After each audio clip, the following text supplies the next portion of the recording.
president. I, Raila Amolo Odinga, in full realization of the high calling, assume the office of the people's president. In March 2018, after months of push and pull with the government, President Uhuru Kenyatta would agree to work with Odinga, symbolized by the famous handshake on the steps of Harambee House on March 9th. Raila Odinga has once again in 2023 called for mass action, terming President William Ruto as illegitimate, castigating the head of state for the high cost of living. However, this time round, President William Ruto has insisted that no handshake will be forthcoming. I believe in the rule of law.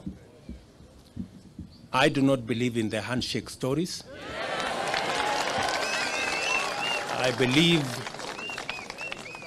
I believe in an accountable government. Will Raila Amolo Odinga get his way again? Brian Mushiri, NTV, Nairobi. A section of elders from the Luo community have asked the government to consider according the late Grace Onyango a state burial in recognition of her role in opening up the leadership space for women in Kenya. Onyango was the first woman mayor of Kisumu City and the first woman member of parliament in Kenya. She passed away on Wednesday after a long illness. With that report is NTV's Oko Okusa. At the Kisumu residence of the late Grace Onyango, mourners have gathered. Friends, relatives, politicians, and people from all walks of life. In attendance is Odugi Randa, the former personal assistant of the late opposition doyen Jaramogi Oginga Odinga. And he has some demands. Grace was the first lady, was the deputy speaker of the National Assembly, the first Kenyan woman to be in parliament. So government should think of Grace very seriously to give her a good send-off. The people will give her the burial that she deserves, and the state may also come in because she served very well, and not long ago the daughter of current president came to see her, either on her own volition or through her parents' advice, we don't know. Former Kisumu Mayor Priska Auma Misachi was among those who visited the family today, describing the late Grace Onyango as a mentor to many women politicians. She encouraged me, and I became the second mayor of this city, a woman, the second woman mayor of the town. So, for Mama Grace, we have lost a hero. The late Grace Onyango has been described as a charismatic politician with a big heart. In the late 70s and early 80s, she contested against veteran politicians Wilson Ndolo Aya and Robert Ouko for the Kisumu town parliamentary seat. She always won with a landslide until she lost to Ndolo Aya in 1983. She opened the road, the field where women could not believe they could excel in. But because of her courageousness, women are now politicians, and we have many in numbers because she has mentored many. The late Grace leaves behind 4 children, 3 girls and a boy. I'm out of words because I've been with her 24 hours every day. No plans have been put in place. Hopefully we'll sit as a family with relatives and we'll come up with a date. Because Mama has got family outside the country as well. Grace Onyango bowed out yesterday at age 98. Oko Okusa, NTV. Azimio la Umoja One Kenya coalition party leaders yesterday staged a walkout in Senate, protesting the failure by the House leadership to implement changes for Minority Whip Fatma Dulo, following accusations that she's become a rebel. This after her and a section of politicians from Azimio met President William Ruto at State House in February. Azimio leader Raila Odinga had on the 15th of February announced that Dulo would be replaced by Narok Senator Ledama Olekina. However, those changes are yet to be effected despite protests from Azimio leaders. Senate Deputy Speaker Kathuri Murungi had explained that an injunction from the political party's disputes tribunal had caused the delay. Raila Odinga, however, said that a precedent had been set by former Speaker Francis Ole Kaparo that parliamentary proceedings should not be conjuncted.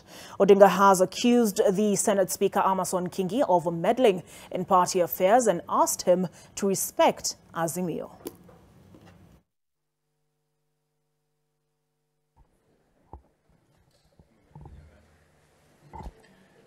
Shukran sana Bwana Spika.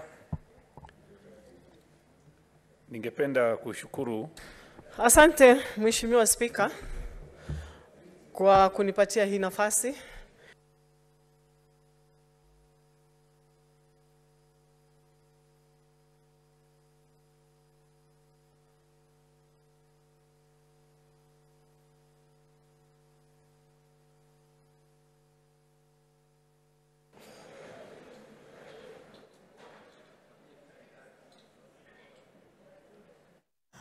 All right, let's take a look at the news diary before we get into the dailies. And President William Ruto is set to commission KDF Cadet Parade as Azimio leaders march in Migori County, carry MPs retreat on excise duty and tax exemptions. And finally, Badili Africa workshop on the young women's agenda scheduled for today.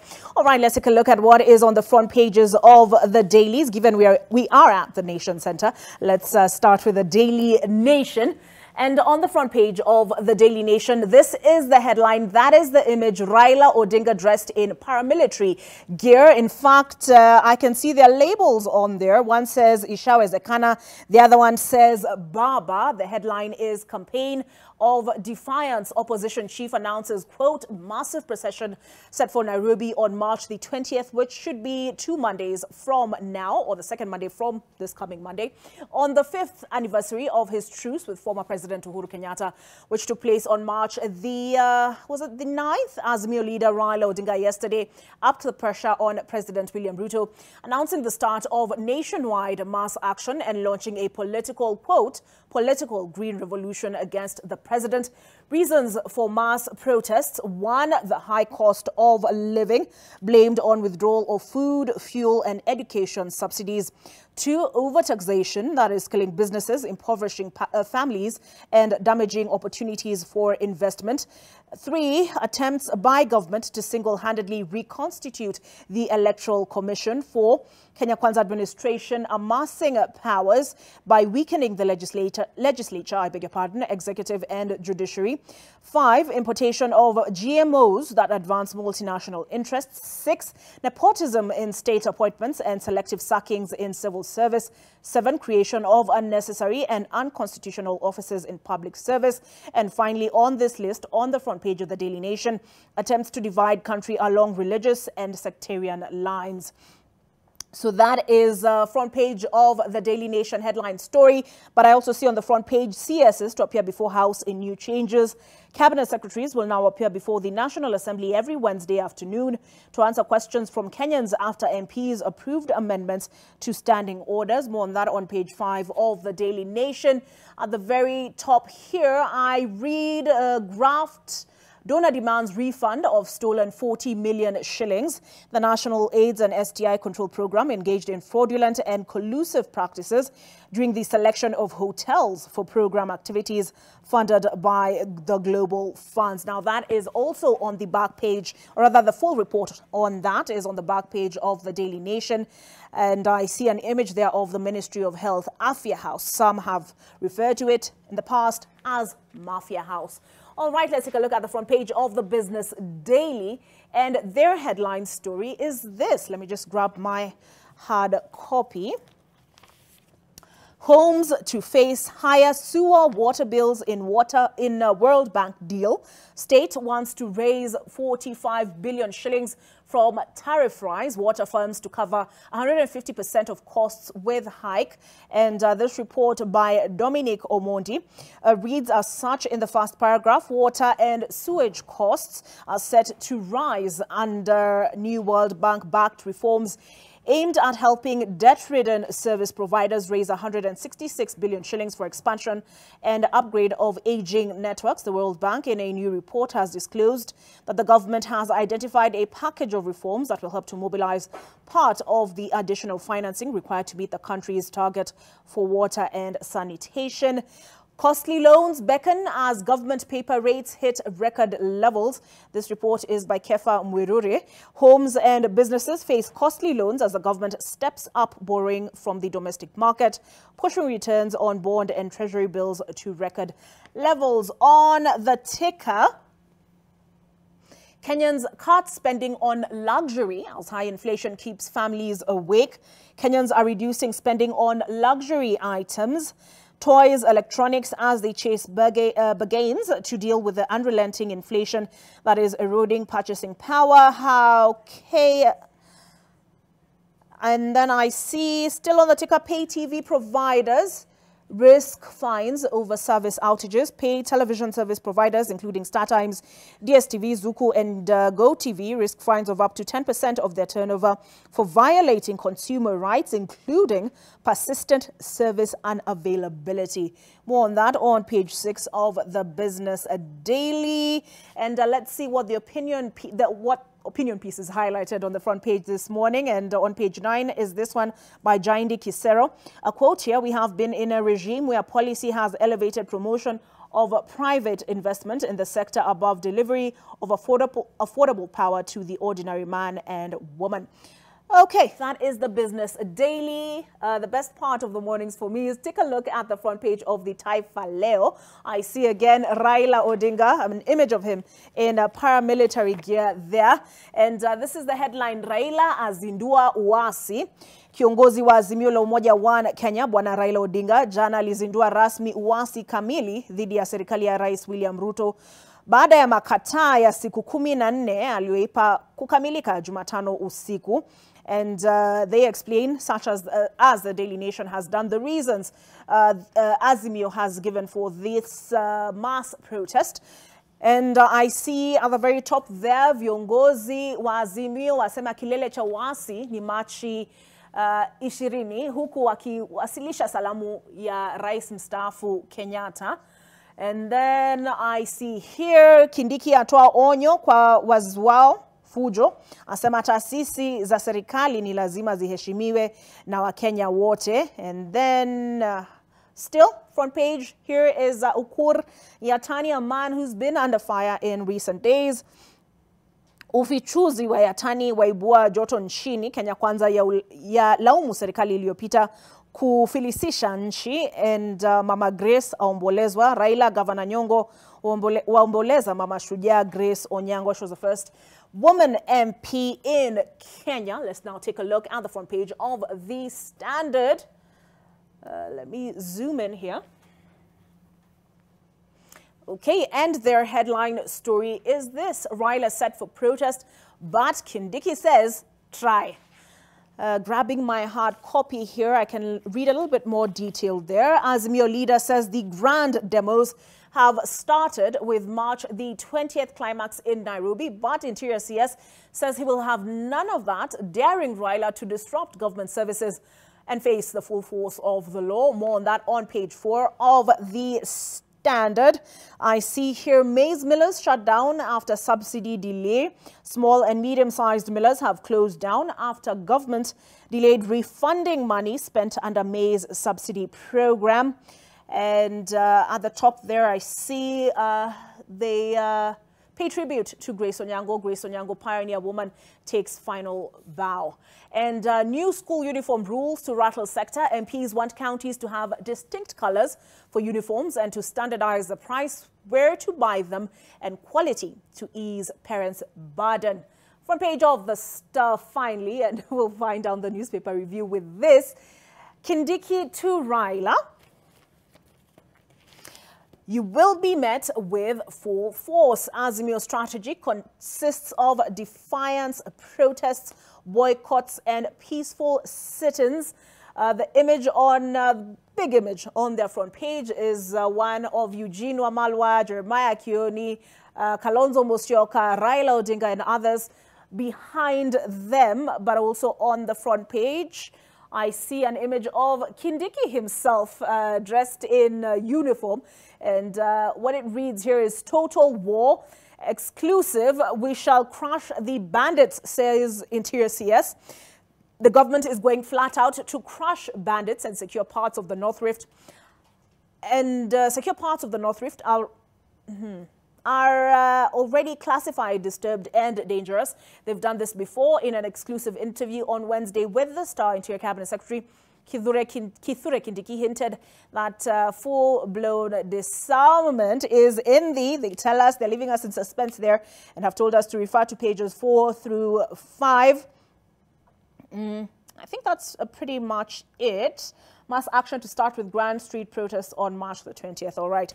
So I will leave the dailies there and transition us onto the topic of conversation this morning. I did mention that it is IDW, International Day of Women Judges, and this is what we're discussing: how to ensure, or how to promote actually, equal access to justice for all. We're looking at where we've come from, where we are now, and where we need to go. With me in studio already, I will introduce to you Honorable Lady Justice Agnes Murgo. She is a Judge, Court of Appeal, and President IAWJ Kenya Chapter. The IAWJ is International Association of Women Judges Kenya Chapter. She's also joined by Helen Onkwani, and she is Senior Principal Magistrate and Secretary, IAWJ Kenya Chapter. We also have in studio Jane Kamau, and she is Senior Resident Magistrate and Vice Secretary, IAWJ Kenya Chapter. Karibuni sana, ladies. Welcome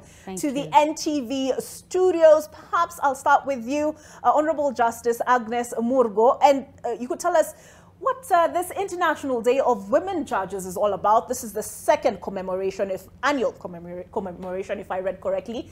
Launched in ratified, I think, in 2021 by the UN. So what is it all about? Thank you. Thank you so much, Olive. We're so delighted to be in the studio this morning to celebrate this very, very big day for women judges and magistrates around the world. The International Day for Women Judges is a day that the UN General Council passed as a day for women judges around the world to basically celebrate their achievements and all that they've been able to do over the many years in the area of gender justice and equality. And more particularly to inspire girls and women, because they will have role models that they can look up to and see that it's possible to be big achievers at whatever part of the world they live and whatever level of life they're coming from. It's also a way to celebrate going out into the communities to create awareness on gender rights and justice, and basically just to show the achievements over the years. All right. And I'm curious, Honorable Helen and Honorable Jane, what is the distinction between a senior principal magistrate and a senior resident magistrate? Helen? Thank you for that question. In judiciary, we have different ranks. So we have the senior most, which is a chief magistrate. And then we have a senior principal magistrate. Then we have principal magistrate. Actually, Honorable Jane is a principal magistrate. Oh, there was an error somewhere. I'm sorry about that. Then there is a senior resident magistrate, and then there's a resident magistrate. It's the hierarchy. Yes, the senior most is a chief, then senior principal, senior resident magistrate. All right, so from chief magistrate, you can only graduate to become a High Court judge. Okay. Yes. All right, so ladies, there is a sensitization program, if I read correctly, at the Makadara Law Courts. Perhaps, Honorable Jane, you could tell us what that's all about? Thank you very much, Olive. We are delighted to be here, as Judge said. Makadara Law Courts has proved to be a very good court because they have worked very well with the community. It is surrounded by many slums, about 6 slums. And out of all those slums, they have managed to stand out to have good infrastructure in terms of the children's court. It is friendly. And they have a lot of SGBV cases. There was a study that was done that they had almost, there's a lot of defilements in the area. So that is why we chose Makadara Law Courts to celebrate this day. This day is going to be for speaking to the public. There was a CUC court user committee that was educated last year, and through that education and sensitization, they have managed to have the court stand out. And so today we wanted to now talk to the wider group of people so that we are able to tell them that SGBV cases can be treated differently. We are advocating for speedy trials. We are advocating for a victim-centered approach. That means as a judge or a magistrate, you're looking at the victim and having it in your heart to ensure that they don't continue telling the stories over and over many years. So today we are sensitizing everyone within Makadara, and as we celebrate this day as well. So we want to celebrate as we educate. So there's a lot going on today, and we welcome everyone to attend. All right. Yes. So this is just, this is judicial officers across the board taking part in this exercise. So what it's all about, Olive, what we do is we have our members. We are about 220 of us situated all around the country because courts are based in all over the country in the different counties. So what we're requiring of our members is that today we want them, wherever they are, in whichever court they are, to just go out and reach out to the public, the communities in which the court is located, speak to them about areas of awareness. Sexual and gender-based violence is a big problem in and around the country, some areas more than others. But, you know, speak about SGBV, talk about women's rights, inheritance, succession, whatever, but reach out to women, reach out to children, so that they're able to get an understanding on what their entitlements are and what amounts to violations of their rights. And this year, what we have as the theme, which is from our international body, which is the Association's international body based in New York, is, and I quote, "Women Judges Pioneering and Transforming the Legal Field." So different courts around the country will be celebrating in different ways. They already started their celebrations. They've been to prisons. They've had open days in their courts. And so Nairobi County is heading to Makadara Court to celebrate with the court there and the communities around Makadara. So it's a big day for us. It's a big day for women around the world. And this is something that we look forward to every year. All right. So I also read, apart from the theme for this year, women in justice, women for justice. And look at the first part of that statement, women in justice. I've read several, or rather glanced at several reports that seem to indicate that gender parity has been achieved in the judiciary. Yes. So I'm going to take a look at a tweet that was posted by Honorable Chief Justice Martha Koome. And when was this? August 18th, 2021. It reads, "It is worth celebrating that the judiciary is headed by women and has attained 50-50 parity at all levels of management, setting the pace for other government institutions and entities." And there's a report that was done by The Star, this one by Alan Kissia, in which he quotes another woman leader in the judiciary, and that is the Chief Registrar of the Judiciary. In summary, he tells us of the 175 judges, 95, 54% are male, while 46% are female. This is a report that was filed in July of 2021, so it's an approximation now because things may have evolved. And the total number of employees stood at the judiciary stood at 5,233 as of July the 1st, 2021. And he goes on to quote Anne Amadi, who is the Chief Registrar of the Judiciary, and I believe she was appearing before a Senate committee, if I am not mistaken. Let me find that quote, but just looking at some of these numbers again, We've already looked at the number of judges. Out of a total of 538 judicial officers, 279 are men, 259, 48% are women. For the other staff, women are the majority at 2,333, which is 52%, while men are 2,187, which is 48%. And here is a quote. And she's referring to a policy, I think it was a gender mainstreaming policy that was launched in 2021. The quote reads, "The policy affirms that the judiciary is an equal opportunity employer and shall not, in its recruitment and selection process, discriminate against on the basis of gender, race, religion, ethnicity, or any other form of discrimination." So, Honorable Justice Murgo, I mean, just visibly looking at the judiciary from where we stand, we are seeing a first female Chief Justice, Martha Koome, her deputy Philomena Mwilu is a woman. We have, I believe, also Justice Njoki Ndongo on the Supreme Court bench. So 3 out of 3, 4, you know, there's that balance. Court of Appeal, I counted yesterday, there's 12 of you. And this tells us, actually the headline is this: Kenya's first judiciary about to achieve elusive gender parity. Is it an accurate descriptor of the situation as it stands in the judiciary now? Well, Olive, you better believe it. That's the reality. In fact, just discussing these numbers, as Honorable Jane was saying, we have a hierarchy. And if we start at the bottom level of the magistrates, we have a total of 532 magistrates.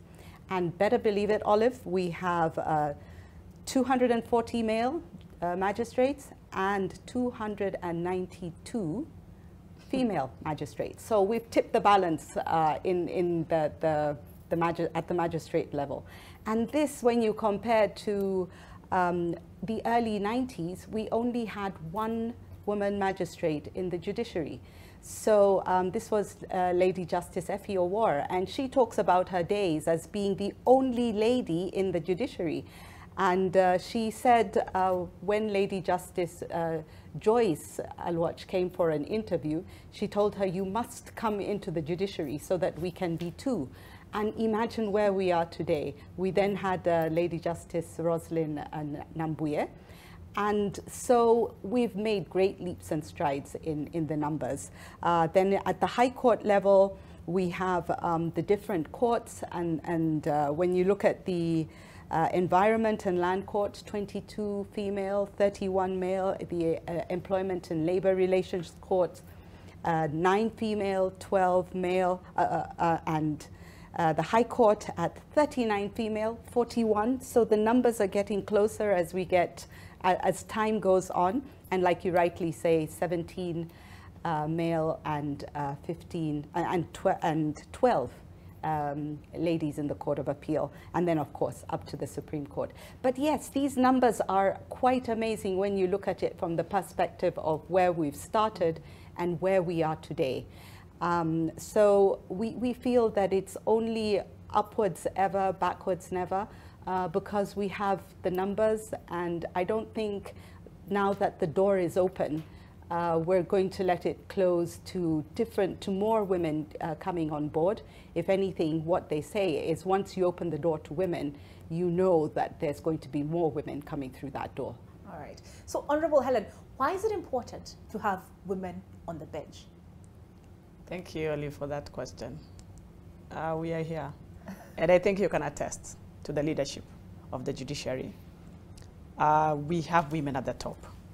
I think women can be able to be very decisive on many issues. And maybe I can talk more about us being women judges and dealing with these cases of sexual and gender-based violence. You're a mother, you're a sister, you understand. For example, when a child comes to your court, apparently I work in Makadara Law Court, so it's my court that the day is going to be. And we have many of those cases. We actually have 40 police stations under Makadara Law Courts. We have a number of cases. And NTV was there last time, and they did something. They were looking at the cases, and they sat with us for almost 2 weeks to see how do these cases work. I think it's the commitment to deal with this gender justice. Because who are the victims?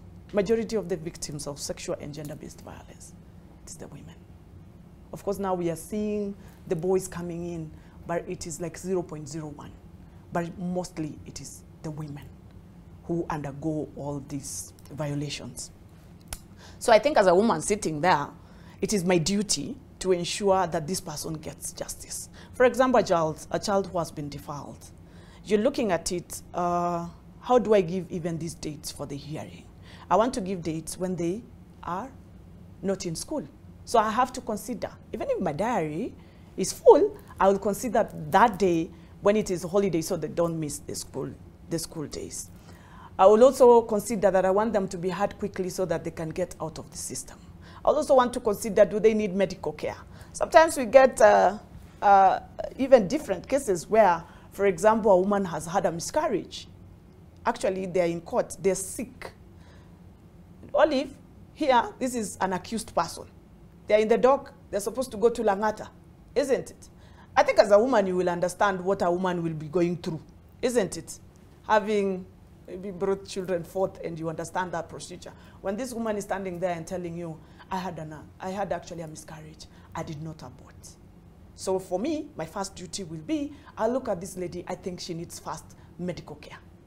That is the first thing, other than being read to the judges and responding to the judges and going through full trial. So I think it's very, very important for women to be part of the judiciary. Yes, okay. Thank you. So Honorable Jane, Honorable Helen is at Makadara. Are you still at Milimani? No, I moved to Kajiado. Oh, okay. Yes. All right. And what I'm hearing is you can empathize with some of the situations these women and children find themselves in when they appear before you in court. But how then, because they tell us justice is blind, how do you maintain that balance? How do you empathize? Can you remain detached? Perhaps I should ask that. Yes. Thank you. You are first a woman before you sit on the bench. And as she said, you're a sister. But then you have a code of conduct and you are supported by the Constitution, which you must follow. So every person who comes before you must not be guilty before you can look at the woman and say, maybe she underwent miscarriage, as she says, maybe she's sick, then I'll be more lenient. No. We follow the law. The orders that are before us is the statutes. It is quite hard sometimes to have that impartiality. But as a code of conduct, you must be impartial. If it means you retreating back and taking a minute and coming back, maybe the case was a defilement, it was too sad, you feel like crying, and we go through all these things because we're human beings. You get back and you come back and you're impartial. You must be impartial at any level. It's just that what we're saying as women judges, we go through sensitization forums where we are told that these vulnerable groups, because children and women are vulnerable groups, they are entitled to an adversarial system which is more victim-centered, so that we are not looking at the accused person who is a woman as an accused. We are also looking at this person has other rights. For example, maybe she's going through her menstrual period. There's so small things that you, as a woman, you look at. You're impartial, but then you have a human face. As the International Women Judges Association, we have a theme. You are a judge, but with a human face. We are warm to justice. We have a warm justice, but then we're very strict in terms of impartiality. So you must remain impartial. So it's a balance. You have to create that balance. Yes. And maybe to add to that, the Constitution provides that all the accused persons are presumed to be innocent till proved guilty. It's actually the evidence that you will take and the law that you will be able to say whether an offense was committed or not. There are some actually who have been implicated. It is not a must that everyone who comes in has been violated. There are those ones who have been implicated, but for where I work, I think 90% have been violated. But what do we do? Here you're sitting as a woman, the child is crying, the child, whatever is happening. So you provide that warm justice that the Honorable Jenny is saying about. You offer the tissue, you offer milk. You clear the courts? Do you want us to go to chambers? Do you need us to have a break? so that you can be able to calm down. You know, there's a way in which you will talk to a child, because I found ways in which to talk to a child, because if it's a small girl, if you tell them your hair is very, very nice, they will start talking, isn't it? If they're crying, you will tell them you're a beautiful girl, isn't it? So sorry, you know, I'm so sorry, whatever, now you will talk, because it can be very, very difficult actually even to get this evidence from this child, because some are very, very young. And maybe to add to that is about the vision.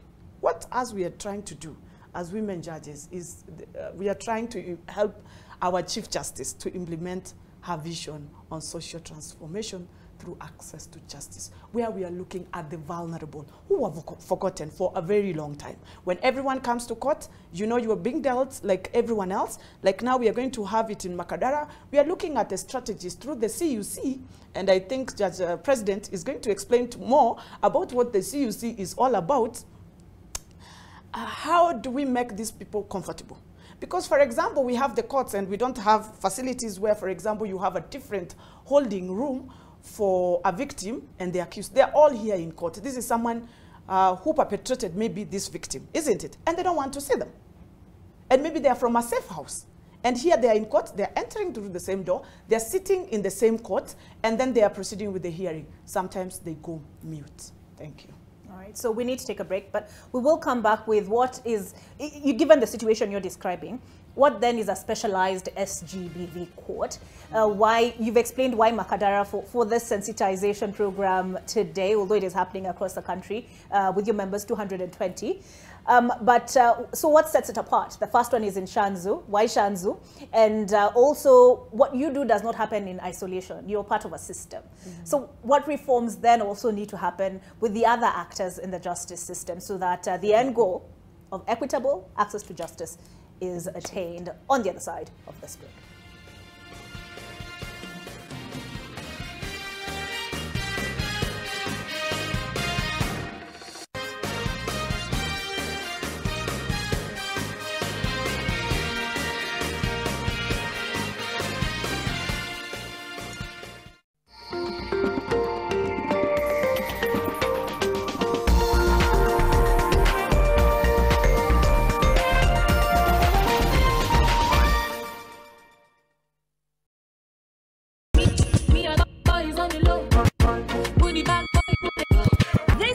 On the trend, we are celebrating Queen.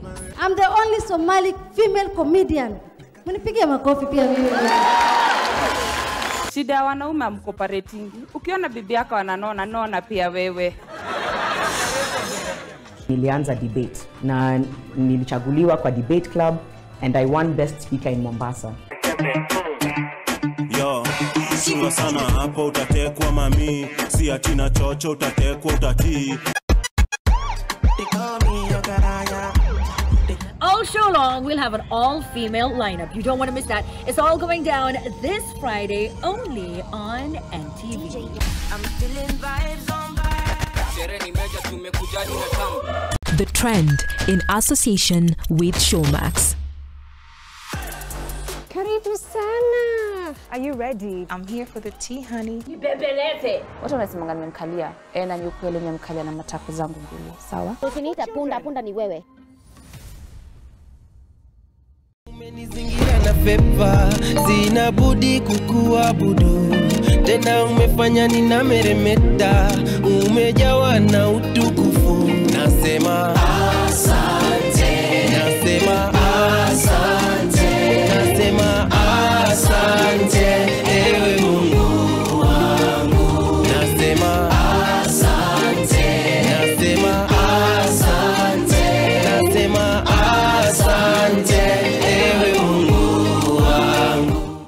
To get Asante by Ben Psycho and Pastor George, dial star 812*801#. Skiza Nation. Nicole! No! Don't take another step! You stay away from us! Mommy! Surrender and hand over the child! Marcelo, please let go of Nicole. I'm begging you, let her go, please! No, Marissa. Everything that's happening now is your fault! Daddy, no, please don't hurt! Why don't you hurry up, Covadonga? My husband still needs to have his shirt ironed and he's not going to wait for them all day long. And also, make sure there are no creases. Yes, ma'am. No creases, understood? Yes. How are you, Princess? I hope you're enjoying your birthday. It's so much better now that I'm talking to you. Please forgive me for everything I've done, Princess. I've already forgiven you, Dad. Don't worry. I just want you to promise me that you're never going to do those things again. And I don't want you to separate me from my mom again. No, never again, I promise. Congratulations, Lisa! I'm sorry. Oh man, you kids are all over the house. I'm sorry. Let me see. Oh, Mom, it's Mickey, that's a nice ring. Oh, yes, it is, Lucy. Thank you, Dad. I love you very much. Me too. It had to be you.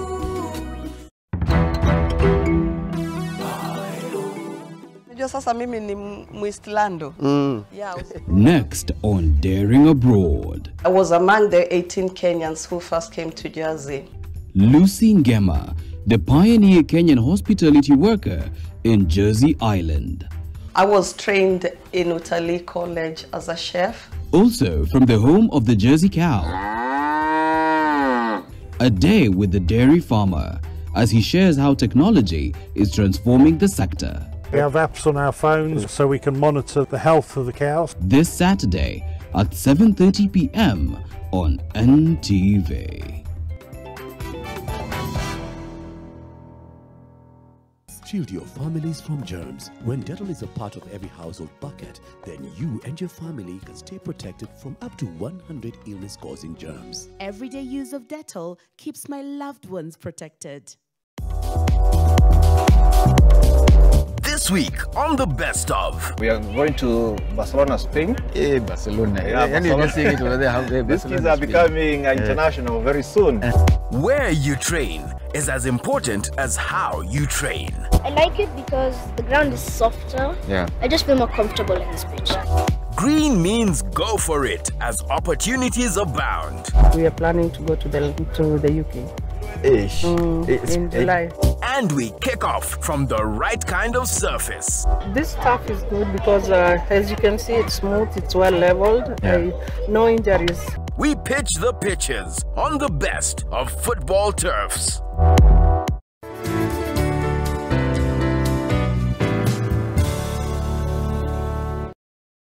Own your dream home for as low as 1.98 million Kenya shillings in Vipingo Kilifi. SMS Vipingo to 22365 or call us today on 0740 400 215. Terms and conditions apply.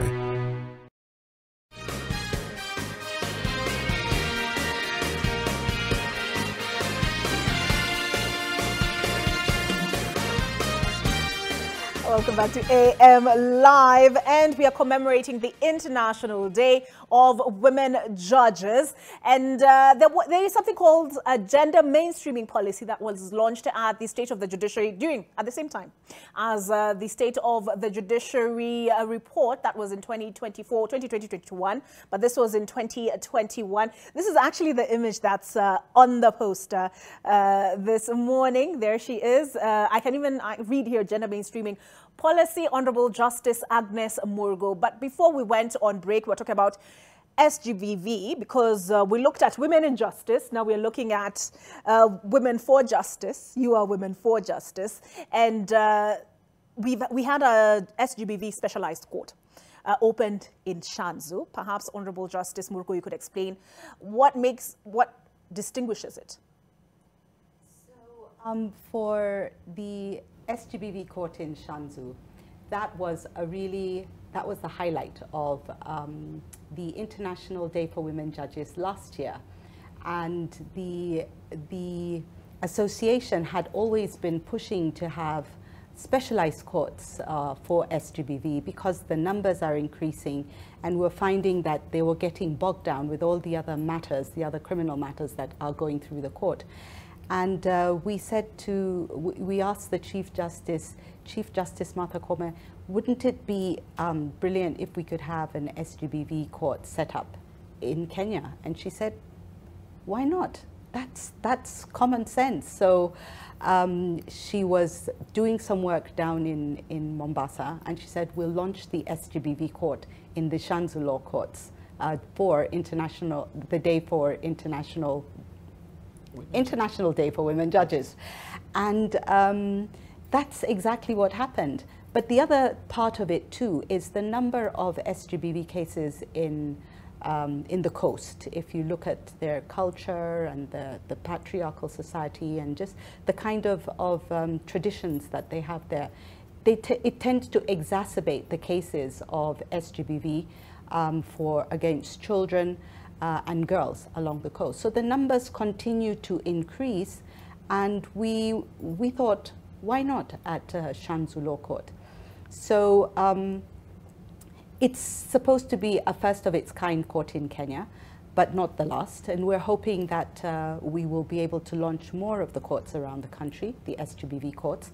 But for the time being, what do we have? We have many courts with huge caseloads of criminal cases, many of them SGBV cases. Actually, they seem to be overtaking many of the other crimes. And we said we need to do a little more work around SGBV. And what we did is we came up with this project where we work with our partner UN Women to look at ways in which we can do more sensitization of SGBV, not even just within the courts, and within the courts I'm talking about amongst ourselves, but also for the prosecution, the police, the prisons, the medics, the civil society, whoever comes across victims of SGBV. We would be sensitizing them, and as Honorable Jane said, on how to deal with SGBV cases. They're very complicated. They take a long time, some of them, to come to court simply because maybe the perpetrator has disappeared or maybe the child doesn't want to testify. Courts are very daunting places. They're not your free environment where you would walk in and feel like, you know, this is normal. So even coming to court is a daunting task. It's overwhelming, and many children, many people, you know, even adults, have a fear of coming to court. So it's about, you know, getting all of us within the justice system to understand how to deal with victims and survivors of SGBV, and how they can be able to give their evidence in a way that it's true to themselves, so that ultimately they can get their justice and get vindicated from this violation that they have faced. Okay. So it's sort of how we have the anti-corruption courts. Now, these ones are specializing, focused on SGBV cases. But again, as I said, it doesn't all happen in isolation. And what I'm hearing is proactivity. You said, this is not working, something needs to change. So you work within a certain legal regime, for instance, we'll start there. And I think the law that guides this is the Sexual Offences Act of 2006. And I was speaking to Renee Ngamau. She's an advocate of the High Court involved with Amnesty International, and some of what she highlighted for me as far as the legal regime is concerned is something called Romeo and Juliet convictions, where you have both are underage, the girl and the boy. I'll go down through the list, something about minimum sentencing for defilement for minors. She talked about sexual offenders register. Should we digitize and activate it? But I'll just take us back to the legal regime. Are there recommendations that the judiciary has made? I know when judges are interviewed, usually we see them, you know, making these recommendations during the interviews, you know, for example, for Chief Justice. And, you know, it's publicized and they appear before the Judicial Service Commission. But have there been recommendations to the legislature as far as the legal regime around SGBV is concerned, Honorable Helen? And I hope I'm not putting you on the spot. No, okay. no, thank you. Thank you so much. And I think your consultant raised very critical issues as regards to SGBV. You know, SGBV runs from simple assault to grievous harm, to defilement, to gang rape, to incest. So it's a myriad of many, many cases. And as Judge President has spoken and said that we are trying to look at how do we have now these specialized courts, the court that deals specifically with that. Because, and it doesn't work in isolation. Because if you look at it, even robbery with violence cases, there is maybe sometimes an SGBV element in it. Someone was robbed violently and they were gang raped. So where would this case be had? Then those are, I think those are the guidelines that we need to come up with. How do we handle such kind of cases? And then there's the legal element. There's a lot that is ongoing, and that is why, as women judges, we're trying to see which policy recommendations can we give? Which amendments into the law that we can give?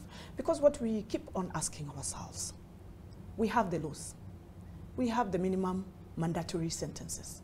For defilement, if it is below 12 years, it's life imprisonment. And we're jailing people on a daily basis. We are doing it. But then it seems that it's not a deterrence. It's happening. You're jailing 10 people today. Tomorrow you have 20 who have committed the same offense. So exactly we have to go to the root cause of it. What exactly is happening in society? And that is the big question that we are asking ourselves. And that is why we want to bring everyone on board. That is why we want to have the Court Users Committee. The Court Users Committee is actually everyone getting involved. It's the community, from the chief, from the police officers, from the probation officer, from the children department, the survivors themselves, the NGOs, you know, the advocates, ourselves, and everyone else. We want to sit at a table. See how do we deal with this menace, because now it's getting out of hand. Thank you. Okay. Yes, Honorable Jane. So as Honorable Helen has said, so through those sensitizations and workshops, we get feedback from the members of the CUC, Court Users Committee. And in that feedback, we get to see now, you know, as judges, as we sit on this side, it's good to get feedback to know what they are going through. And in that, in those small notes that we get, it informs our reforms, informs our decisions now to make a policy or to do more sensitization. And that is why, like today, Makadara Law Courts, we have seen the small notes after discussions with our partners and the stakeholders. And that's why we are going now to sensitize the public, because we do barazas, we go out there, we go to radio stations, we are here now today, but still there's prevalence. It's not stopping, you know. This criminal element of defilement is not stopping. As she says, we have too many people. Right now we have jails that are full. Our young men are all in jail. You know, how do we ensure that these young men who are not in jail yet do not commit the same offense? And by sensitizing the people, they might be their mothers, the mothers of those who are in jail. They will talk to their children who are in jail. When they come out, we don't have a repeat. So these discussions with stakeholders, as Honorable Helen says, is very important, because the feedback that we get informs the policy. And Chief Justice has led us as a judiciary in these policies. She has seen that out of the 722 judges and magistrates, and out of a population of, I think we are about 56 million, we cannot all handle all these cases that are brought to us. So she has shown us the way. We have this SGBV court, specialized courts, anti-corruption. We have small claims court, so that we declutter the main. As she says, if there's a robbery with violence, do we proceed with the robbery and then do we go to the next court for SGBV? So these small notes of people coming together and discussing forms the policy, and we are having very vibrant discussions. And these policies are, we as IAWJ, we sit down, we make the recommendations, and then we pass them forward. So we are seeing a lot of vibrant discussions, and there will be a change slowly, a day at a time. A day at a time. Yeah, just to cap, Olive, that it's all part of the Chief Justice's social transformation through access to justice vision, which all of this will ultimately works into, so that even as a judiciary, we are, or the judiciary is working to ensure that you're able to have these changes and amendments to the law, and even in the practice and the procedures within the courts, to ensure that, you know, these sort of things can be incorporated. I mean, law and the way we do things is not static, it's not fixed. It must evolve, it must change with time, it must incorporate the different things going on in society, in the environments around us. So all of this is about ensuring that, you know, this is what we're facing today. This is the crisis that we're in right now. How do we deal with it? How do we address it? And why Women Judges is doing what we're doing is because we feel passionately about it. We see these young people coming to court every single day. We see the kind of things that it's doing to them as people. I mean, you can imagine going through such a traumatic event and having to live with that for the rest of your life. Coming to court is just another episode of that, but magnifies it to the point where sometimes many of our survivors don't recover. So we want to make sure that we finish that episode of their lives as quickly as possible so that they can recover and move on. And we've been very fortunate to work with UN Women and the CUCs around the country. We've been to Bungoma, we've been to Kisumu, we've been to Kisii, we've been to Hamisi. We've been around, you know, to different parts of the country, especially those parts of the country that are very much affected by SGBV. I mean, and all the other violations of women and girls. So that we're hoping that this will have a huge impact on how we go forward. But in support of that, we know we're carrying the judiciary along with us. And we're head and shoulders working with our Chief Justice to bring all of this to fruition. Okay, so you've started with Shanzu. Is there a plan to devolve further? We don't want to let the cat out of the bag, Olive, but yes, there's plans where we know that it's something that must be rolled out around the country. I mean, just looking at the numbers that we have in Nairobi alone, the Kibera courts are overwhelmed, the Makadara court is overwhelmed. So there are, these are areas where we're saying we need this specialized court. We need a space for these cases to be addressed and addressed in a very particular and expeditious way. Okay. Honorable Helen, you said Makadara handles how many? 40 police stations? Yes. Okay. But you've also brought in another aspect, which is patriarchy. We live in a patriarchal society. So the judiciary may have made strides towards gender parity, but there are societies that believe women should be seen and not heard, and they're considered property. Women have also been disenfranchised because I can't remember which one of you talked about inheritance law and even land rights. So women have historically been marginalized. So as far as access to justice, how are we doing where women are concerned? Thank you for that question. And it has many, many aspects of it. It doesn't mean that even us, as we sit there, as women judges, sometimes we are also actually being discriminated. It's a patriarchal society. Some people will come to court, they will look at you, and you're a woman. And they are telling you, I don't have faith in this court because I know you're a woman and this is a case of defilement and maybe my client is going to be jailed. Or even the accused, they will tell you I'm going to be jailed. But not looking at it that this is an impartial court and your work is actually, I don't know any of you. My work here is to dispense justice. I want to hear both of them. Where we are, it's actually women now are able to access the courts. Because from that vision of the Chief Justice, social transformation through access to justice, what are we looking at? Under the Constitution, women are part of the vulnerable groups, isn't it? And sometimes, even in inheritance, the procedures have been made easier so that you can have the processes. Because when you come to court, it's only not about you coming, the time. There's also the cost element. Now we also even have the small claims courts.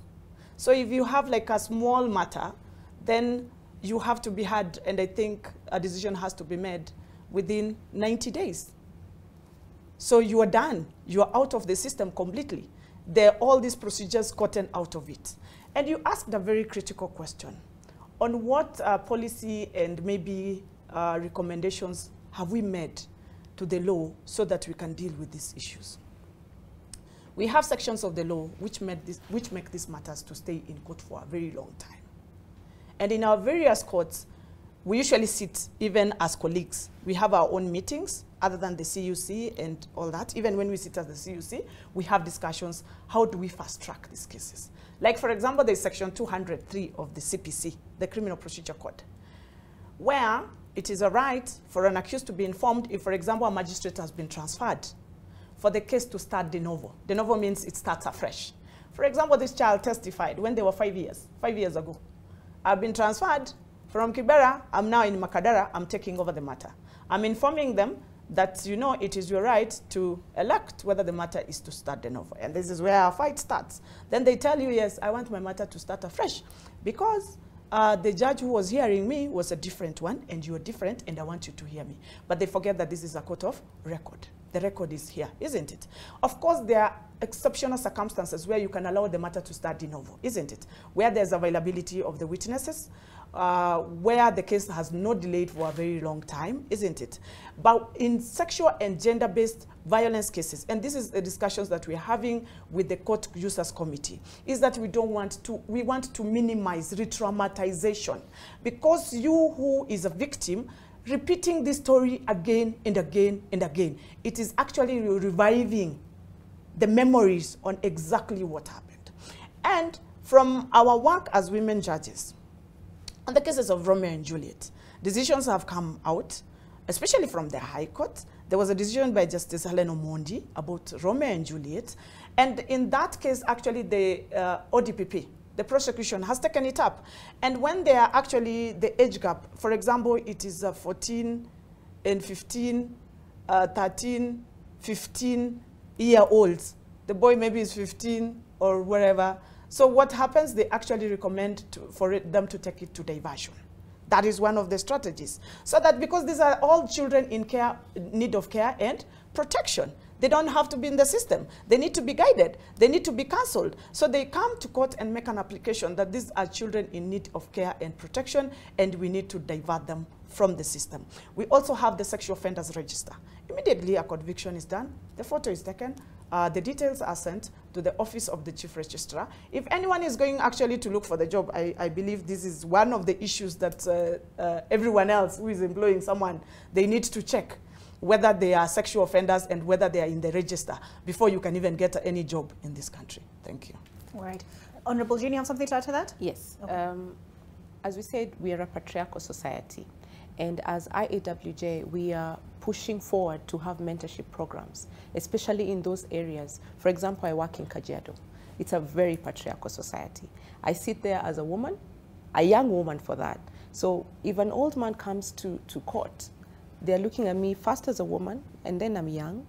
I'm not supposed to be speaking, and here I am giving orders. So what we are doing as IAWJ, we go to the mashinani, and we mentor these young girls so that when they come up, there will be ownership by the society and say, actually, my daughter, who is called a Maasai name, is telling me that this is wrong as a man. So there will be ownership. So through mentorships, we are creating that gender parity so that the patriarchal society is still patriarchal. We are not refusing. We cannot not be African. We must be African, but then we must have some equality in some sort. Also as a judiciary, because we realize that our country, the centers are very small compared to where, let me call it mashinani. So we, as a court, we go to the people. We call them mobile courts, so that people don't have to walk for hours to come to Kajiado, for example. Like Kajiado County has five sub-constituencies. They're very far-flanked places. So sometimes we go as a court to the area to have a hearing. And that way the women, because the woman is the one who goes to fetch the firewood. She will get the water. What time does she have to come all the way to court and sit there until 11? So what we are saying is that as women judges, we must also be aware of these circumstances. When the woman is in court, for example, in Kajiado, an old woman, know that, first of all, their children who have not been fed because she did not collect the firewood. There's water that has not been fetched, and she needs to go back and cook for this husband and the children. So we must expedite speed up. Yes, expedite the processes in court. And that's why we are saying we need specialized courts for this kind of issues, SGBV issues. All right. I know that people who are listening to you, and they're like, amen. But Honorable Justice Murgo, is this a multi-sectoral approach? Because from the minute the case is reported, right, if the investigative authorities drop the ball, then further down the line, your hands are tied. Right. Is it like, has there been multi-sectoral engagement? So yes, there has, and that's where the NCAJ comes in, the National Commission for Access for Administration of Justice. Yes.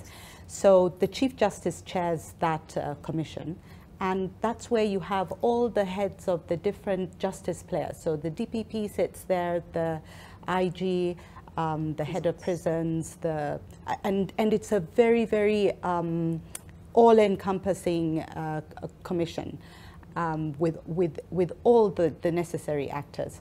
And at that level, they're able to look at the different areas where the justice process is hitting us, brick walls, and we're not able to make progress. They discuss and come up with ways and means by which they can expedite justice in those areas. So it starts there.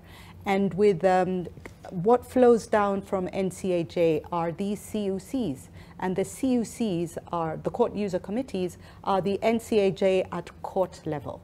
They sit within, they're attached to the different courts around the country. And so with this collaboration and this discussion, you're able to look at a case from the day it's reported until the day we get a judgment in court, because the whole process has to be synchronized. Things have to happen at different stages. So once a report is made to the police, has the child been to the hospital? Has she been examined, physically examined? Do we have a post-care report? Do we have a P3 form? From that point, do we need the government chemist involved? Do we need the doctors involved? You need to get the witnesses. So there's a whole chain of activity that needs to happen. And then finally, when it comes to court, we need to sustain it in the court, because many times you will find that there's interference with the witnesses. There's interference with the complainant. We have in the court system, and this is a funny story I always tell, we have courts around the country. One in particular up in Lodwar, we have a very active member who was there, and her cases were not moving forward, and her backlog was growing. When you're in your court, if your backlog is growing, we're going to be looking at you, or the Chief Justice is going to be looking at you to ask what's going on here. And so she looked at her cases, and the problem was many of the complainants were not coming back to court. The case was in court, but the complainants were not coming. And what was happening is they were out, they would go away, and they would be negotiating on how to settle this sexual violation case. And what then happened is she went out and did outreach in the community around the Turkana area, because it was in Turkana. And they then realized that these negotiations are actually illegal. There's no negotiation in sexual offences cases. Many of the cases then came back to court, and they were prosecuted and completed. So really it's about awareness. We're back to this awareness story. It's about awareness, engaging communities, getting them to understand what of the offences are, what the violations are, what is the law. And it's only through this engagement, working through this process, that we'll be able to see these cases reducing, or just this whole problem coming to an end. I was reading up the other day, and they were saying that there are some countries that have court processes, where from the beginning, the day a case is reported, it's tracked right through a case management system, from reporting to judgment, so that any of the justice players that drops the ball somewhere in there, is held to account. So it's all about working together and ensuring that we can get to justice for the survivors of SGBV. Okay, and it's, if anything you've said today needs to be underlined, it's that sexual offences cannot be negotiated, because Kenyans get very incensed when they hear stories about a child has been violated and there was an exchange of camels and that story, it's settled. So are you saying in where sexual offences are concerned, where is this? Don't worry, there is nothing scandalous, Jonte, that they will see here. But there was an AJS, Alternative Justice Systems Policy Framework, that was launched in 2020, I believe. Are you saying this doesn't apply? No. No. No. Not at all. Interesting. Does not apply. So we have various alternative justice modes of settling matters. For example, the AJS, the one that we're speaking about, mostly applies for land cases. For example, I'll talk about Kajiado. I am passionate about Kajiado because that's where I am. We have a lot of cases, land matters coming to court because Kajiado is vast. And then these people, patriarchal society, the old men who come to court, they don't understand the court process. So what happened with this, we have established AJS, we're calling them segments, where there are wazes who have been identified and trained. They sit in a chamber and people come and you tell your story, my boundary is up to here and my boundary is up to here, and they solve it. And then they come to court and say, we settled, so that is out. But for sexual offenses, we don't have that because most of these people who have been violated are vulnerable. They're children. A child cannot negotiate. We have a lot of parents saying, this is my child, and I have talked to the accused person's family. They have paid us, but the child has no right, has no voice. So we cannot allow it. That is why we do not have negotiations on that. Yeah. Yeah. So even if the culture, this man comes and says, this is my wife and it is a child. No, that's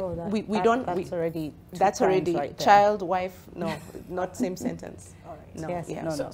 So maybe to comment on that, issue about negotiation, and we see this on a daily basis. They will come actually to court and they will tell you they are not ready to proceed. Even the witnesses are not coming, completely, absolutely. They have even taken the child, if the child was defiled in Nairobi, taken them to the village and the child has been hidden and can't even come to court. So we have power to issue warrant of arrest. First you issue summons. If they don't appear to court, then you issue a warrant of arrest for them to come to court to explain, this case you went to the police station, you reported. So what happened along the way? It is not allowed to negotiate. And they will tell you most of the times. Even those ones who are actually in custody. You will find someone that can't afford bond and they're in custody. They're not ready to proceed. Why? Because they want this victim to forget. People lose memory, isn't it? If, for example, you were told to state what exactly happened today, a year down the line, you can't be able to say exactly. And that is what we are trying with these SGBV courts to reduce. That gap from the time the case is filed at the police station to the time that at least the victim is heard. These others, the investigators and everyone else, they're being they're actually saying what they exactly did.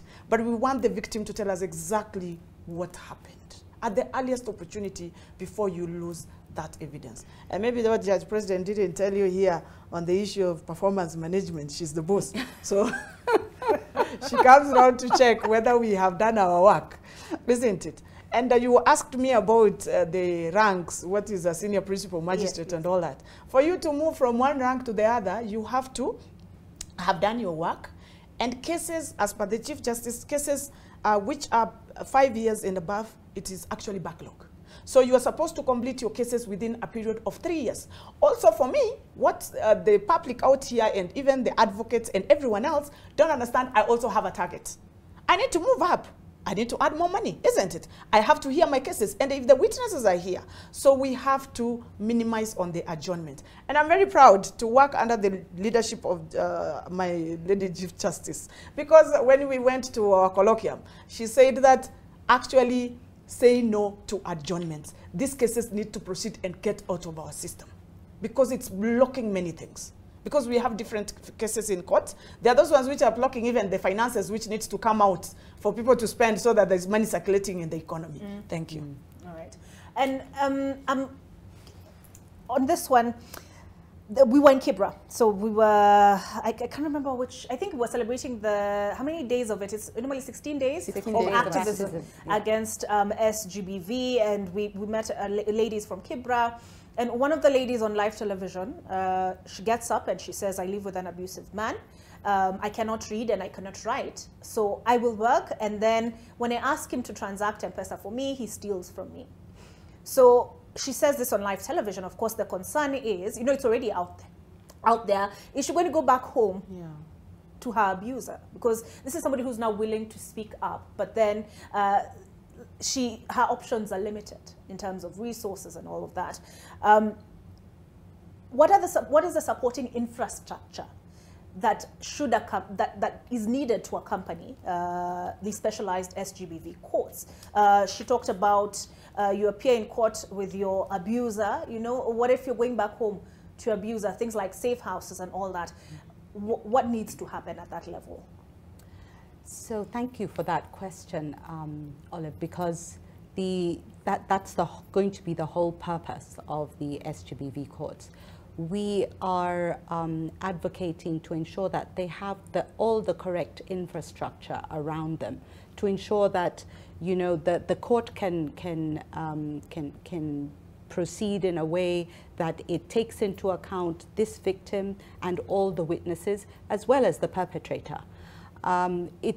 Like we said, it would have specialized prosecutors. So the prosecutors, even as they are, getting the evidence and ensuring that the cases are, that the right people appear in court, they have the right skill around prosecuting cases like that. The police, the same way. It's very gratifying to know that even as we speak, we have gender desks in the DPP's office and at the police stations. So we want to harness we want all of that to be harnessed, to work together with the court to be able to ensure that the cases are prosecuted in the right way. Around that, we want psycho-social support, trauma information to be in and around the court, to be able to not only support the victims of SGBV, but you've heard, we also suffer a high level of trauma just hearing some of these cases and just, feeling and empathizing with what these victims are going through. So these courts, we are praying and hoping that they will have all the trappings of infrastructure to support them, so that even a person who has to give their evidence, maybe they need witness protection, maybe they need other medical support. That will be something that the court will be able to give orders around, so that they would get the necessary protection they need, or that they would be assigned to shelters around the city. And that's another thing we're advocating for. We need shelters. We need more shelters for victims of violation. My colleagues will tell you that by the time they're in court, and you can see the dire situation a victim is in, what do we do? Where do we send them to? The county of Nairobi and many counties, I think it's only Makueni County that has a county safe house. Around the country, it's all private safe houses, and they have various conditionalities around who they can take in, how long they can keep them, what they need contributions for. So it's a desperate need in this country, and I'm praying that the counties can take this up as one of their very serious endeavors to support us in our bid to eradicate SGBV. All right, and you preempted one of we need to take a break, but we'll come back with that. And that is, you talked about mental health, because I was like, how do you do it? How do you sit there day in and day out and hear these horrific stories? Because I will sit and I'll read a news report and I'll get enraged. And I've literally taken 30 seconds. And this is just, the highlights of what the story is. So you have to sit there and listen in detail to what transpired to some of these victims. How do you maintain your sanity on the other side of this break?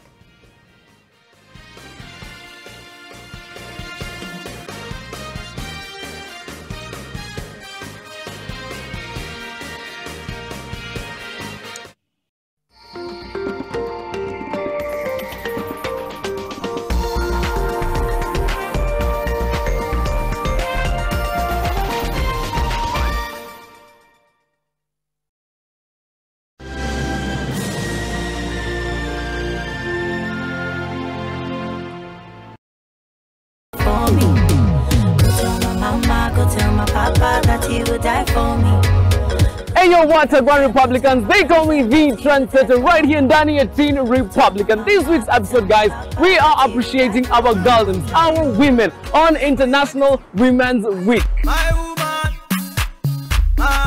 We are going to be appreciating all the babes who are seriously killing it. That's why in studio we're going to be having the newest signee from the African Princess label all the way from Tanzania, Yummy. Not forgetting some amazing dancers in studio with your favorite hosts Aziza Hashim, Joseph Trent, Ida Mumeta Palapinga Mambo Digital, and on the ones and twos, your favorite DJ, DJ Rick Moore.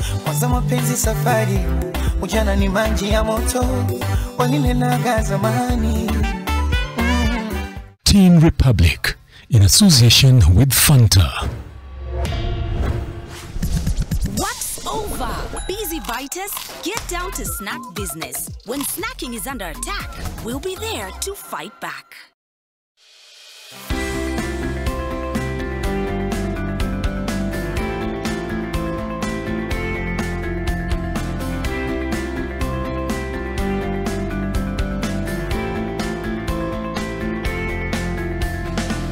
God is always engaged in our affairs. He's engaged in your life. He's engaged in the life of our community. He's engaged in the life of our church. He's engaged in the life of our nation.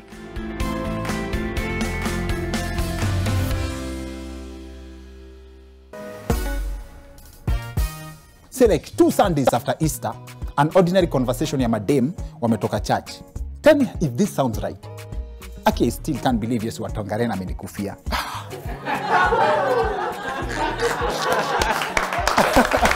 There's marriage in campus. Yes. Only marry ukiwa year what? And ukiwa ukiwa KU. Yeah. Kila mwaka in fact. To the first years. Did this happen during your time in campus, not as a lecturer? As a student? Yes. How many times did you get married in campus? Not many times. I was actually a very good girl. A very good girl, Meskiani, not many times. Not many times.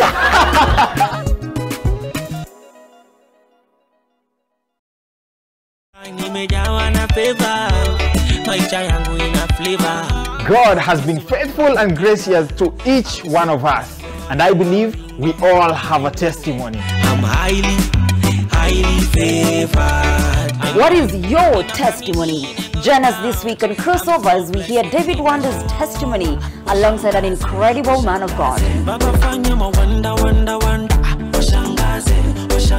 Yes, tutakuwa pia na dancers bomba sana na kijani mziki niachie mimi. So be sure to make a date with us this Sunday from 11:30 to 1 p.m. only on NTV. Na hii ndio Crossover.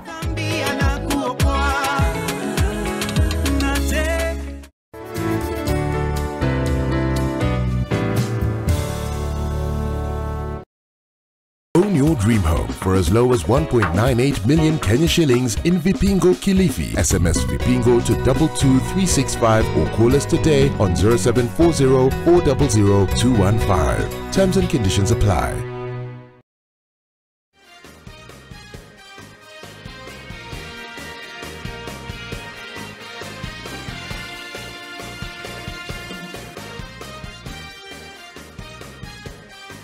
Welcome back to AM Live. We're commemorating the International Day of Women Judges. And interestingly, Honorable Justice Agnes Murgo, as well as Honorable Helen and Honorable Jane, were telling me they actually have members as part of the International Association of Women Judges Kenya chapter.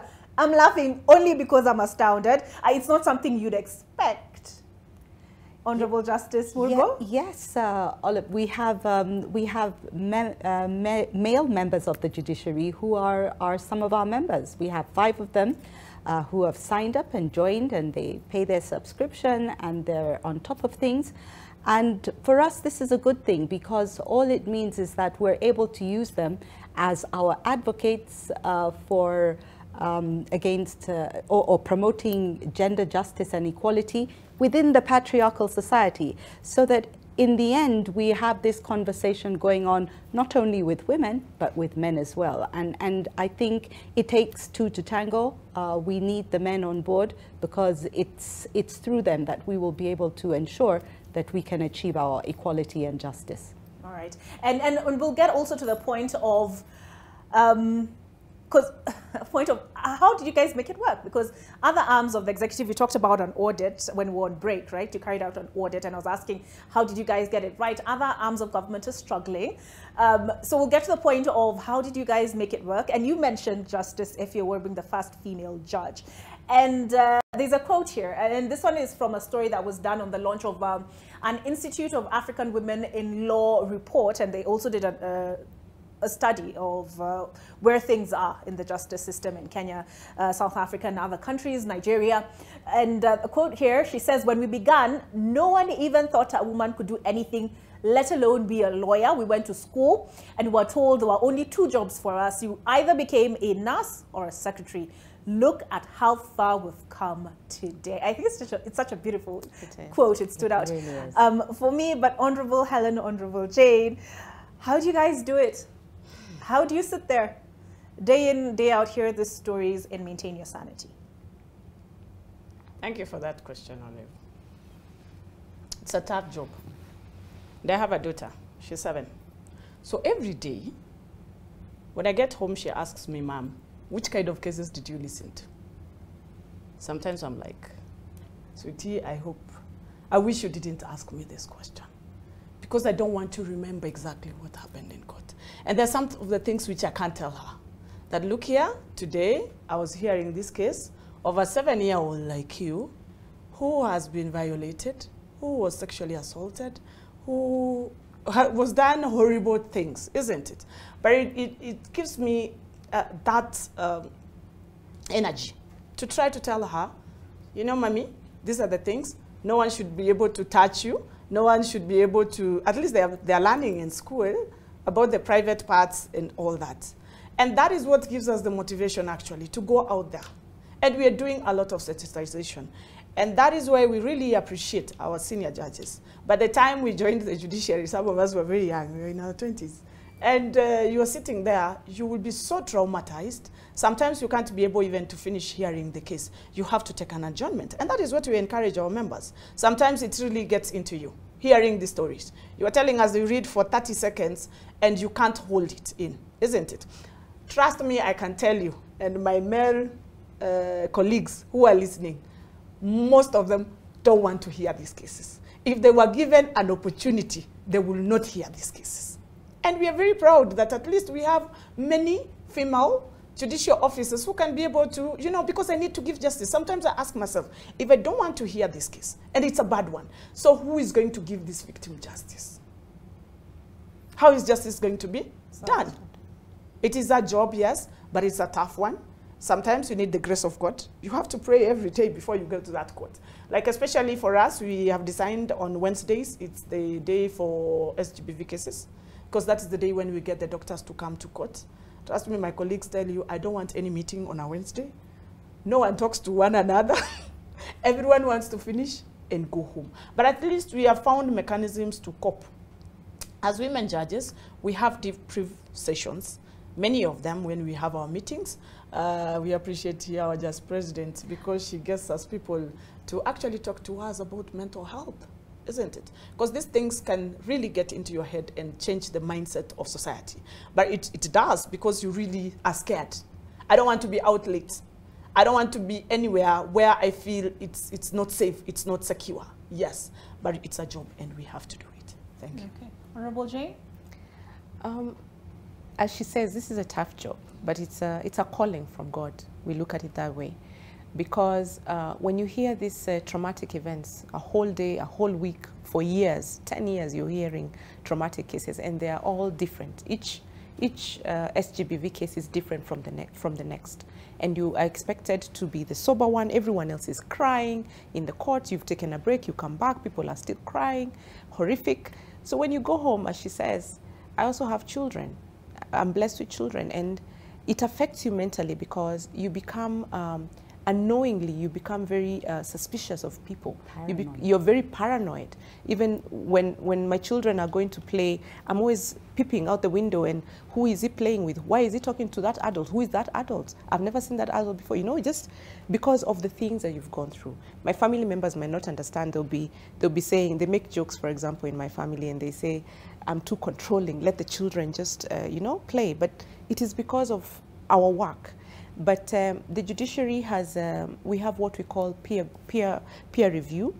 So for example, like many courts, Mombasa, I've worked in Mombasa, and now Kajiado, we have chambers. You can come to my chambers, we talk, but then we have lounges for the magistrates and for the judges, where you go and have tea, you take a break, purposely, you go sit down with your colleagues, you tell your colleagues, you know, you tell that story so that it gets out.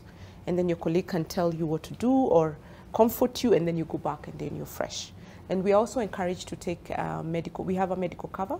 We are very blessed, where we have counseling. So you do it individually because you know your mental state. But mental state, if you're mentally unstable as a judge, you will not be able to serve justice. So we as IAWJ, we have those sessions, as Honorable Helen says. Every time we have a workshop or a conference, we have slotted a counselor or someone just for mentorship, for peer review, so that we talk about whatever we go through. It's quite hard, but then you, as an individual, you must have, you plan, what do you call, a regime, you know, praying, exercise, very important. Meeting with your relatives and friends. In Japan, there's a book I'm reading. In Japan, you have to have a social element in your life every day, so that you have a mental balance, so that you're meeting your friends every day, or meeting your relatives, or even if it's in your household, go home early, talk to your children. That is a debrief by itself. But if you go, if you work until 9, you go sleep, you're by yourself, in the morning you're here, it will bog you down. So you have to have that balance. But we are blessed that as women judges, we appreciate that we have counselors who come to help us throughout the process. Okay. Yes. Honorable Justice Murgo, Helen tells me, or told us that you're in charge of performance review management. Is there like a tour of duty? Like you handle these cases for a certain period of time and then you're rotated out in the interest of mental health? So what happens is performance in the judiciary comes under the administration of Justice Performance Management Committee, which I chair. And it's about expediting justice access to justice within the judiciary, and looks at, you know, establishment of courts, how we're performing as courts every year. We evaluate courts around the country to see how they're performing, and, you know, we launch a report about April, May in the year, and it will tell you which are the best performing courts. You'll probably remember that particular. It doesn't deal with postings and all of that? No, it doesn't deal with postings, but it's within the judiciary, these are the kind of things that even in postings, that is taken into account. I mean, you'll find that there are some courts where it's only you know, like Honorable Helen's court is a criminal court. So you will only hear criminal cases there. The same with Kibera Court. But some of the other courts, you get a mix of different cases coming through the court. You might be in the anti-corruption court, for example, or you would be in the family court. The family court is very, very different from what you would see happening in, you know, in a criminal court, or if you are in the children's court, you're managing a whole different sphere of things. So that if you get, you know, that sort of circulation within the different courts in the judiciary, at least you can get a break from the intense SOA criminal matters that you're hearing absolutely every day. And really, we have the you know, the Chief Justice and the judiciary to thank for at least hearing our pleas over the years and providing us with this psychosocial counseling and support that we're now beginning to get more and more of coming through. And mentorship of the women judges and magistrates is another big part of what we do as an association. We mentor our younger sisters here and tell them about, you know, some of the things that we've been through at different parts of our own career and through the hierarchy of the judiciary. So when you compare sometimes some of the things you're going through to what others went through, you're like, okay, so I shouldn't be complaining. It was really bad then, you know. But yes, these are the kind of things when you verbalize them, talk about them, you're able to learn to deal with the issues that you're facing on a day-to-day basis. All right. And before I ask you, because I'm seeing our time is running, but before I ask you about who inspired you guys to get into the legal profession, there's a question that is pending, that one of how has the judiciary managed to attain gender parity? And before I get to that, Honorable Jane, I'll come to you with that one. Honorable Helen, you have the numbers, yes, but what of the culture? Is the culture the same? Is it gender within the judiciary? Is it gender sensitive? Because we saw that you have about 5,000, over 5,000 persons working within the system. What is the culture there? And I ask that because several reports, there was the audit you talked about that you did with the National Gender and Equality Commission, and several issues were raised in that report, recommendations made. I just want to look at some of them. Let me see if it is highlighted in this report or another one. Just give me a quick second. I apologize. I just need to find it. So here it is. Okay, so this, the following key issues of concern were identified by the gender audit. This was published on 11th August 2020. And here it is. Judiciary employees reported bullying and sexual harassment in significant numbers, but complaints were rarely filed or successfully addressed. Has the culture evolved together with, because the numbers are good, how is the culture keeping up? I can say with certainty that at least there is respect, isn't it, with the parity that we have. But of course we hear rumors of sexual harassment, which are not reported. And then I think at some point there was the office of the Deputy Chief Justice, the retired Justice Rawal, and it was anchored so that people can be able to report actual issues of sexual harassment. And that is one of the areas that we are finding it difficult. People are not reporting, but you know, we have many people who come in. We hear of stories that, you know, there is sexual harassment here, there, everywhere.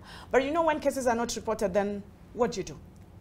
What do you do? And I think that is one of the areas that we need to do a lot of sensitization. And I think, like Honorable Jane was saying, look here, for someone to have even that courage to go and report, who is this that sexually harassed you? Isn't it? Is it a senior? But we have, it is within our policy actually, it is a serious issue. If you sexually harass someone within the institution, and if it is reported, you will end up losing your job. So it is that. Okay. All right, Honorable Jane, how did you do it? Move from this position, you know, highlighted in this report in 2020 to where you are now. I think we as a judiciary, we are an independent body. And being the ones, we are the gatekeepers. We must be seen to lead from the front. The Constitution has told us we must have gender balance. So because we are the judges and we want to, you know what we call it perception. we need to be perceived that we are just in our courts, but also in our actions and how we do things. So through the Chief Justice, we have HR manual, we have the gender mainstreaming policy, which I'm happy that we are implementing. It's about accepting that we are a patriarchal society, yes, but women are not here to compete. We are not competing. The end goal is justice. So you bringing in women as magistrates and judges is not because you are trying to remove the judges who are male.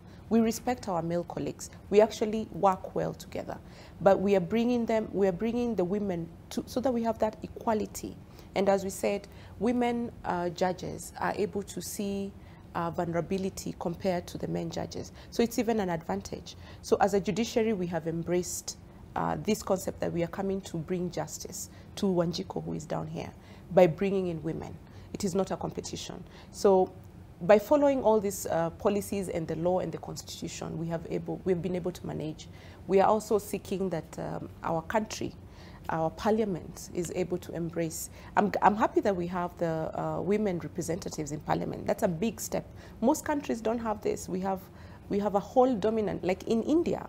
I was listening to the radio the other day, BBC. It is India that has, I think it's 10% in leadership, the women.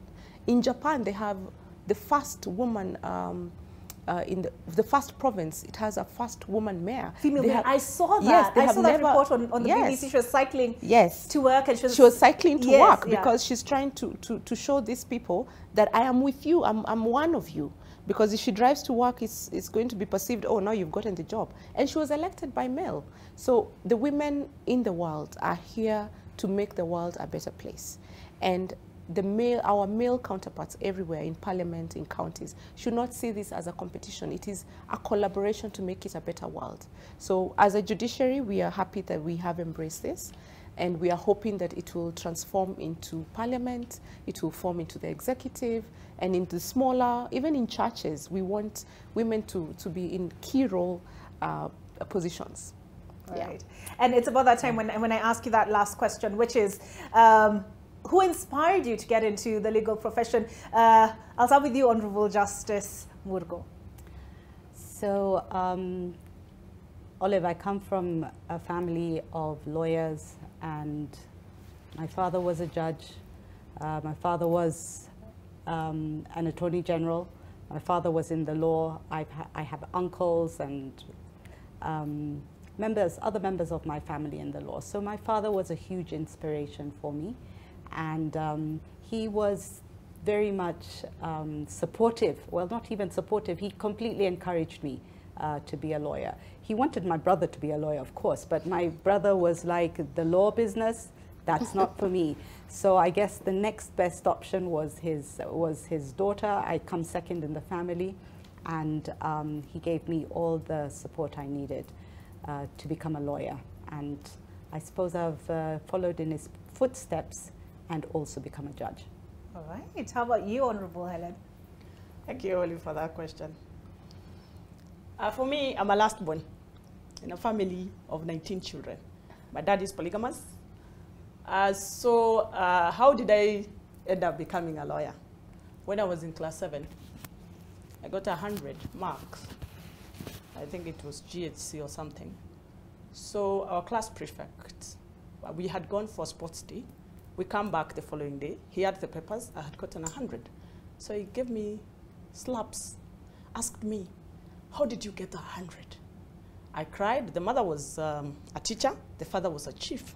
So I cried. I went to the office. I reported. I cried the whole time. I went home, and I asked my dad, is it wrong for a girl to get 100? My dad told me no. So from that time, I started looking around and asking myself, what is this that you can be able to do to actually deal with that kind of discrimination, that a woman can't do it? Trust me, from that time, Olive, I was always #1, and I wanted to become a lawyer. And finally, here I am. And I never imagined I would work in the judiciary. And I thank my employer for giving me the job where I can be able to give this justice to other people. Thank you. All right. Honorable Jay? It's an interesting story as well. I'm an only child. And my dad It's very interesting because I told, when I was in Form 3, my dad asked me, what do you want to do after school? And I said, I want to become a journalist. Actually, I wanted to become a journalist. And he said, no. And I said, why? He said, no reason. So I finished Form 4, and he says, what do you want to do? And I said, I want to become a journalist. He says, no. And I'm saying, okay, so what do we do? Then I want to become an air hostess. You know, there's that, they looked very glamorous then. And he said, just wait. And then in the evening, he came with forms. He had filled them in. He had paid school fees. And he says, you're doing law. And I said, what? I don't know anything about law. And it's history because I loved the law. He pushed me that way. And then after I finished my law degree, I met this great man who I'm married to. And he pushed me and told me, you need to leave the private sector, because the private sector, we were working very strong, long hours. He says, move to the judiciary. I think you can be good. I'm very energetic. And here I am in the judiciary because of that nudge. So the men in my life have really nudged me that way. And I hope that in our society, men are very important. So if the way they nudge their daughters and their wives helps them become what they are. So I'm here because of the two great men who are in my life. All right. Yes. So thank you very much. That's so true, Olive. If you have men supporting you, to along the way as you're aspiring to do all these different things that women want to do in their lives, your husband, your father, I have a husband, very encouraging, and with that support, you tend to get pushed along a little bit further. And, you know, especially if it's close members of your family. That's what counts. All right. So clearly we cannot leave men out of this conversation. No. Let me say thank you very much, ladies, for joining me on AM Live this morning. If you joined us after I had done the introductions, let me just remind you who I have in studio, or who I've had in studio for the last 1.5 hours or so, engaging conversation.